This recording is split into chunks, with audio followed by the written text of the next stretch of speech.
Hello guys. ඔයගොල්ලෝ දන්නවා අපි හැමෝම අහලා තියෙනවා මොකක් හරි දෙයක් අපි උඩට විසි කරාම ඒක ආයි පහළට වැටෙන්නේ ගුරුත්වාකර්ෂණ බලය නිසා කියලා.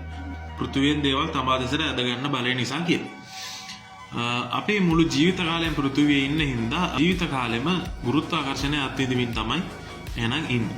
ඒ වුණාට කෙනෙක්ට අවිශ්වාසයක් ඇති වෙන්න පුළුවන් ඇත්තටම ගුරුත්වාකර්ෂණය කියලා දෙයක් තියනවාද? මේක ඇත්තට අපි මෙහෙම ඇද ගන්න බලයක් තියනවාද පොළවේ?